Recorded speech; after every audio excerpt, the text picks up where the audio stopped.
Hello everyone. आज हम बात करेंगे रूट मीन स्क्वायर वेलोसिटी को हम मैक्सवेल डिस्ट्रीब्यूशन ऑफ वेलोसिटी से कैसे डेराइव करेंगे। तो सबसे पहले बात करते हैं कि रूट मीन स्क्वायर वेलोसिटी होती क्या है।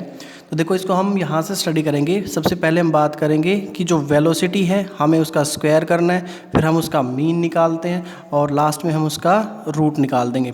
इसको रिप्रेजेंट हम करते हैं यू से। तो यू का जो जनरल फॉर्मूला हमारे पास बनता है that is equal to root of V square by N. मतलब हमने क्या किया, देखो वेलोसिटी को स्क्वायर किया है, उसके बाद हमने उसका मीन निकाला है और उसके बाद में हमने उसका रूट निकाला है। तो जनरली हम जो root mean square velocity define करते हैं वो इस तरीके से डिफाइन करते हैं। मेरे को क्या करना है कि यहाँ पे मैं इसको डेराइव करना चाहता हूँ Maxwell distribution of velocity equation से। तो जो Maxwell distribution of velocity equation है वो क्या कहती है कि D N C by N is equal to होता है 4 pi into M by 2 pi R T power 3/2 E raise to power minus M C square by 2 are T C square D C के बराबर। ठीक है। इस equation को हमने बहुत बार पढ़ा है। This is the Maxwell distribution of velocity equation. तो इस इक्वेशन से हम रूट मीन स्क्वायर वेलोसिटी को कैलकुलेट करेंगे। तो जो रूट मीन स्क्वायर वेलोसिटी आएगी हमारे पास निकल के वो आनी चाहिए u must be equal to root 3 R T by M.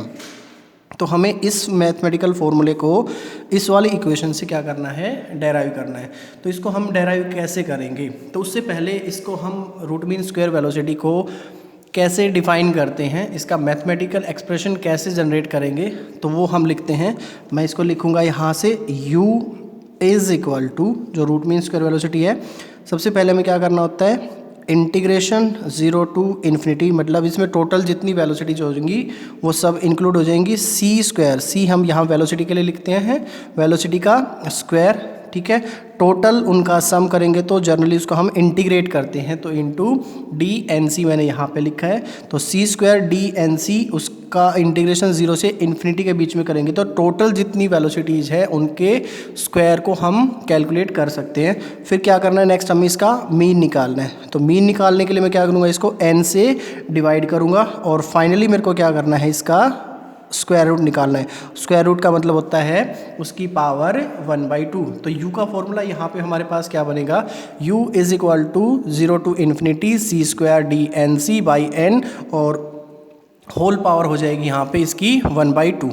तो इसकी पावर 1/2 को मैं रिमूव करने के लिए इसको सिंप्लीफाई कर लेता हूँ। तो मैं दोनों साइड इसका स्क्वायर निकाल लेता हूँ। तो u स्क्वायर यहाँ से बनेगा this will be equal to integration 0 to infinity this is C square D N C by 1/n है, तो मैं इसको भी आगे लिख लेता हूँ। तो ये बनेगा 1/n और इसका जो स्क्वायर जो इसकी पावर 1/2 है उसको आप स्क्वायर करेंगे तो स्क्वायर से ये 1/2 पावर कैंसिल होके क्या बनेगी 1। तो यहाँ पे आपके पास जो सिंप्लीफाइड इक्वेशन है वो बनेगी सी स्क्वायर डी एन सी के बराबर। मतलब यहाँ पे हमारे पास जो रूट मीन स्क्वायर वेलोसिटी है उसका स्क्वायर किसके बराबर आएगा, this is equal to 1/n integration 0 to infinity C square D N C के बराबर। अब देखो यहाँ पे जो हमारे पास ये जो इक्वेशन है इसको मान लेते हैं फर्स्ट, ये हमारे पास हो जाएगी सेकंड इक्वेशन।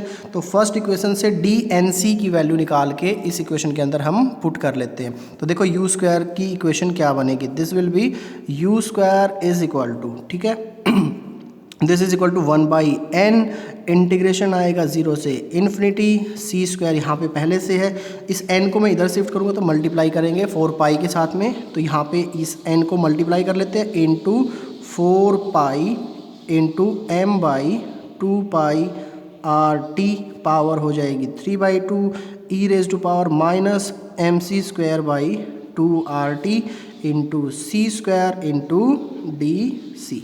तो मैंने वहाँ से फर्स्ट इक्वेशन को यहाँ पे पुट कर दिया। तो मतलब हमने डी एन सी की वैल्यू को पुट किया है। यहाँ पे ये जो कांस्टेंट पार्ट है अब उसको मैं क्या करूँगा, इंटीग्रेशन से बाहर निकालूंगा इसको मैथमेटिकली कैलकुलेट करने के लिए। तो क्या करना है, हमें इस n को बाहर निकालना है 4 पाई m by 2 pi R T. देखो जो हम डिफाइन कर रहे हैं ये किसी कांस्टेंट टेम्परेचर पे डिफाइन कर रहे हैं, तो मतलब यहाँ पे t भी कांस्टेंट होगा।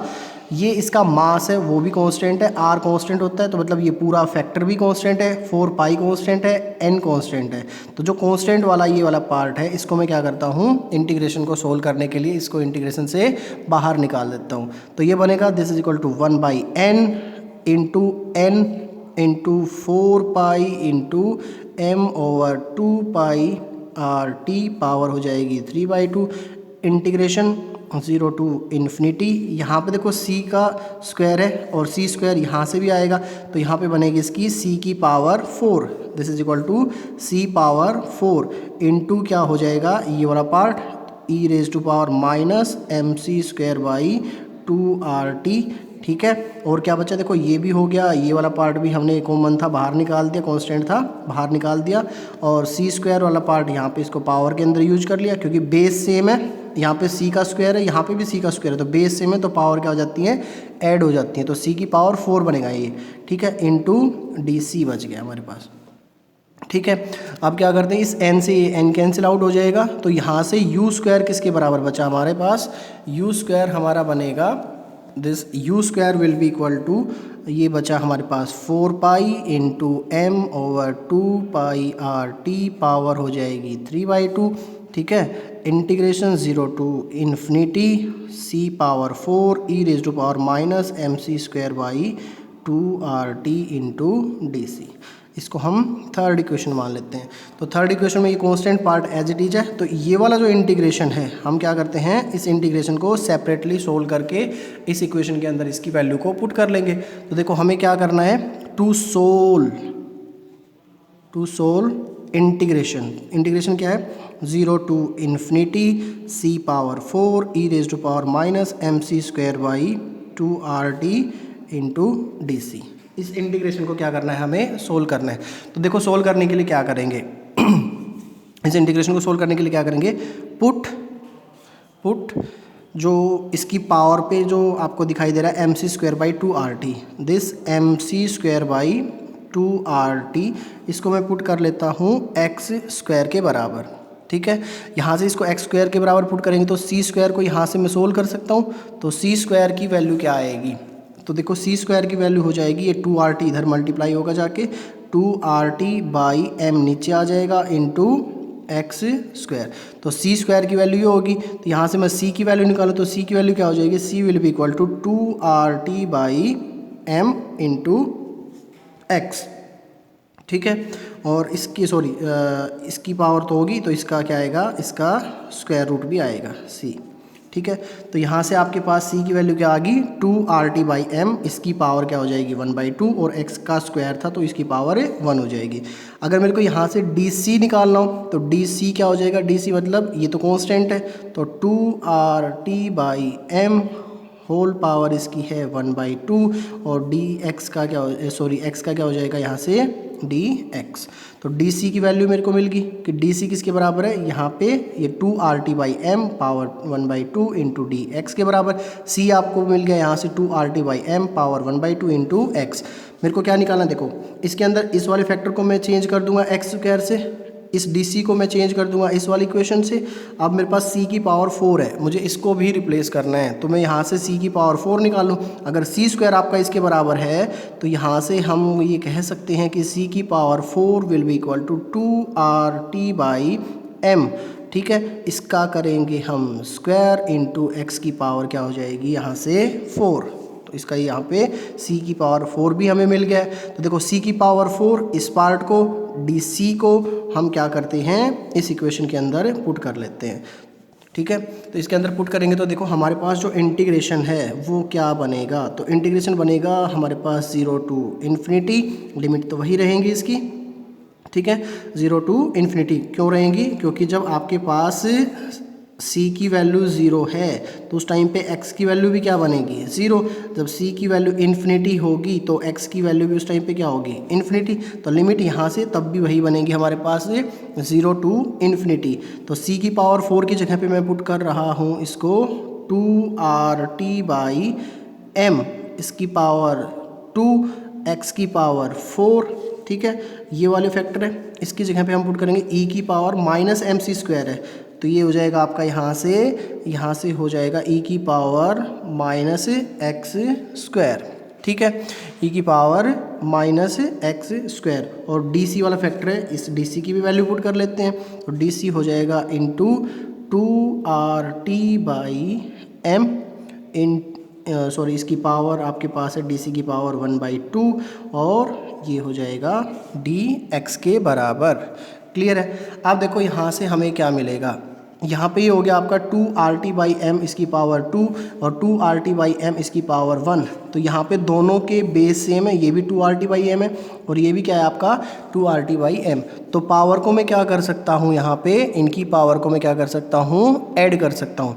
और वैसे देखें तो 2RT/m ये वाला पूरा का पूरा फैक्टर क्या है आपका कांस्टेंट फैक्टर है, क्योंकि हम टेम्परेचर को यहाँ पे कांस्टेंट लेके चलते हैं, क्योंकि जो भी हम रूट मीन स्क्वायर वेलोसिटी को यहाँ डिफाइन कर रहे हैं वो हमारी कांस्टेंट टेम्परेचर पे डिफाइन करेंगे। क्योंकि हमें पता है अगर हमने किसी गैसेस सिस्टम के लिए टेम्परेचर को चेंज कर दिया तो टेम्परेचर चेंज होने से मॉलिक्यूल्स की काइनेटिक एनर्जी चेंज हो जाएगी, और काइनेटिक एनर्जी चेंज होने का डायरेक्ट मतलब ये होगा कि उनकी वेलोसिटी के अंदर हम चेंज कर रहे हैं। तो वेलोसिटी चेंज होने से मतलब जो इसका मैक्सवेल डिस्ट्रीब्यूशन जो इक्वेशन है ये बदल जाएगी। अगर ये बदलेगी तो पूरा का पूरा हमारा डेरिवेशन या हमारा पूरा सिस्टम ही बदल जाएगा, ठीक है। इसलिए हमें क्या करना होता है, टेम्परेचर को फिक्स करके चलना होता है। तो हम ये जो भी डेरिवेशन करते हैं या जो भी काम हम कर रहे हैं वो हम टेम्परेचर को कांस्टेंट रख के करते हैं। तो कांस्टेंट टेम्परेचर पे क्या होगा, ये वाला पूरा फैक्टर हम कांस्टेंट मान के चलेंगे। तो ये फैक्टर कांस्टेंट है तो सेम ये वाला फैक्टर भी कांस्टेंट होगा। तो मैं क्या करता हूँ, इस कांस्टेंट फैक्टर को यहाँ से ऐड करके बाहर निकाल लेता हूँ, ठीक है। ओके, तो देखो हमारे पास क्या है, जो फैक्टर था उसको मैं डायरेक्ट लिख रहा हूँ यहाँ पे, this is equal to 2RT/m। देखो वहाँ पे पावर कितनी हो जाएगी टोटल 5/2, 2 और हाफ पावर थी तो उनको ऐड करेंगे तो पावर टोटल बनेगी 5/2। और इंटीग्रेशन 0 to इन्फिनिटी, x की पावर 4 बचेगा वहाँ पे और e की पावर माइनस एक्स स्क्वायर बचेगा और dx बच जाएगा, ठीक है। अब हमारे पास जो ये इंटीग्रेशन बचा हुआ है, इस इंटीग्रेशन को कैसे सोल्व करेंगे। तो भाई इस इंटीग्रेशन को हम सोल्व करने के लिए डायरेक्ट इंटीग्रल टेबल्स होती हैं उसका यूज करेंगे। तो इसकी डायरेक्ट हम वैल्यू याद रखेंगे यहाँ पे।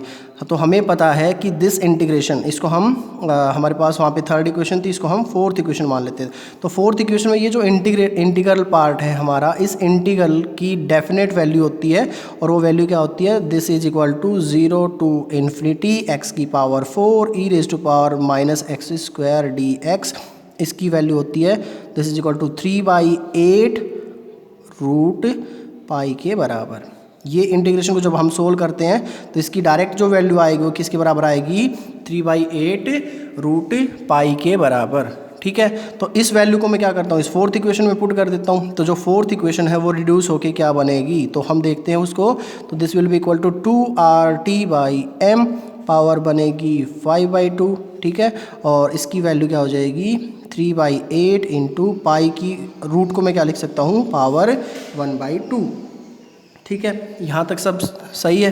तो यहाँ पे ये जो हमारे पास जो इंटीग्रल वाला पार्ट था उसको सोल्व करने के बाद हमारे पास ये वैल्यू आ रही है। तो अब क्या करेंगे, जो हमारे पास इसको हम फोर्थ इक्वेशन मान लेते हैं, putting equation 5 in equation third. जो फिफ्थ इक्वेशन है इसको हम, जो हमारी जो थर्ड इक्वेशन थी वहाँ पे उसके अंदर पुट करेंगे। थर्ड इक्वेशन वापस से देखते हैं हमारे पास क्या थी। थर्ड इक्वेशन के अंदर हमारे पास था कि सर यू स्क्वायर हमारा किसके बराबर था, 4 इंटू m ओवर 2 RT की पावर 3/2 और ये वाला इंटीग्रेशन। तो इस इंटीग्रेशन की फाइनली हमें वैल्यू मिल गई है, तो वैल्यू यहाँ पे मैं पुट कर देता हूँ। तो देखो यू स्क्वायर की वैल्यू हमें क्या मिलेगी, तो यहाँ से हम देखेंगे this U square is equal to हो जाएगा, वहाँ पे था हमारे पास क्या, उसमें क्या था 4 into m over 2 RT power थी 3/2 और जो था इंटीग्रेशन। तो इंटीग्रेशन की वैल्यू क्या आ रही है, ये वाली, ठीक है। तो डायरेक्ट इस वैल्यू को मैं इस पे मल्टीप्लाई कर देता हूँ। तो this will be equal to 2RT/m, power है 5/2 यहाँ से, और इंटू 3/8 पाई की पावर है यहाँ पे 1/2। तो ये आपके पास यू स्क्वायर की वैल्यू आ गई। देखो हमारा जो काम था वो हो गया है। अब हमें क्या करना है, इस इक्वेशन को सिंप्लीफाई करना है। तो सिंप्लीफाई करने के लिए क्या करेंगे, इसको हम ब्रेक डाउन करेंगे। तो देखो यहाँ से क्या करना है, this is equal to U square is equal to 4 pi, ये तो पाई रहेगा, इसको मैं लिख रहा हूँ, इसमें पाई वाला फैक्टर है, इसको मैं कॉमन निकाल लेता हूँ, बाकी फैक्टर को एक साथ रखता हूँ। इनटू हो जाएगा ये m बाई 2r t की पावर 3/2, ठीक है। और इसमें जो 1 बाई पाई है उसकी पावर भी कितनी हो जाएगी, 3/2, मैंने उसको बाहर निकाल दिया है। इनटू में क्या है आपके पास 2r/t बाई m, इसकी पावर 5/2 है तो मैं इसको ब्रेक करके लिख सकता हूँ 3/2 power into 2r/t by m, इसकी पावर 1, क्योंकि 1 और 3/2 को आप वापस ऐड करेंगे तो क्या बनेगा, ये 5/2 बनेगा आपके पास, ठीक है। तो ये हो जाएगी इसकी पावर 1 और ये वाला फैक्टर आपने ब्रेक कर दिया इसको भी। और इनटू में क्या है लास्ट में आपके पास, this is equal to 3/8 into pi की पावर 1/2। क्लियर है यहाँ पे, ओके। अब देखो यहाँ से देखो पाई की पावर ये 1 है यहाँ पे, ठीक है, 1 पावर ये है और पाई की हाफ पावर ये है, तो दोनों को आप ऐड करेंगे, बेस सेम है तो पाई की पावर कितनी हो जाएगी 3/2। तो मैं इसको वापस से लिखता हूँ, तो दिस इज इक्वल टू 4 पाई की पावर 3/2 ऊपर हो जाएगी इंटू m/2 पाई आर टी की पावर 3/2। ये वाला फैक्टर और ये वाला फैक्टर एक दूसरे के रिवर्स हैं, तो ये एक दूसरे को क्या कर लेंगे, कैंसिल आउट करेंगे। तो यहाँ पे क्या बचा है, इनटू में 1 बाई पाई की पावर 3/2, ठीक है। ये वाला कैंसिल हो गया, ये वाला फैक्टर ये मैंने लिख दिया यहाँ पे, ये वाला फैक्टर कैंसिल हो गया, तो बचा क्या 2r/t बाई m, ठीक है। इसकी पावर 1 को मैं नहीं लिख रहा हूँ, तो इंटू इसके साथ में 3/8 को भी लिख देता हूँ। ये पाई की पावर 1/2 को मैंने इसमें ऐड कर दिया है, ठीक है। तो पाई की पावर 3/2 ये और पाई की पावर 3/2 ये, तो ये भी क्या हो जाएंगे आपके, ये भी क्या हो जाएंगे, ये इसको कैंसिल करेगा, ये भी कैंसिल हो गया। तो यहाँ से यू स्क्वायर और रिड्यूस होके क्या बचेगा, this is equal to 4 into 2r/t by m into 3/8। तो 4 और इसको मल्टीप्लाई करेंगे तो 8 हो जाएगा, इस 8 से 8 को मैं कैंसिल कर सकता हूँ। तो यहाँ से यू स्क्वायर क्या बचा है हमारे पास, 3r/t बाई m के बराबर, ठीक है। हमें क्या निकालना था, रूट मीन स्क्वायर वेलोसिटी को निकालना था। तो रूट मीन स्क्वायर वेलोसिटी में हमारे पास रूट मीन स्क्वायर वेलोसिटी का स्क्वायर आ गया है। तो मेरे को अगर यहाँ से u निकालना तो मैं क्या करूँगा, इसका दोनों साइड स्क्वायर रूट निकाल दूंगा। तो u will be equal to root 3r/t by m, ठीक है। तो हमने क्या किया है, फाइनली हमने जो रिजल्ट निकालना था रूट मीन स्क्वायर वेलोसिटी का, कि root 3r/t by m value कैसे आएगी, किससे, Maxwell distribution of velocity equation से। तो फाइनली इसको निकालने का तरीका क्या था, ये वाला हमने जो पूरा मेथड देखा है कि इसमें थोड़ा सा मैथमेटिकल पार्ट हमें ज़्यादा यूज करना पड़ता है। तो एक बार आप इस पूरे डेरिवेशन को ध्यान से देखना और इसको आप अच्छे से कर सकते हैं। Thank you.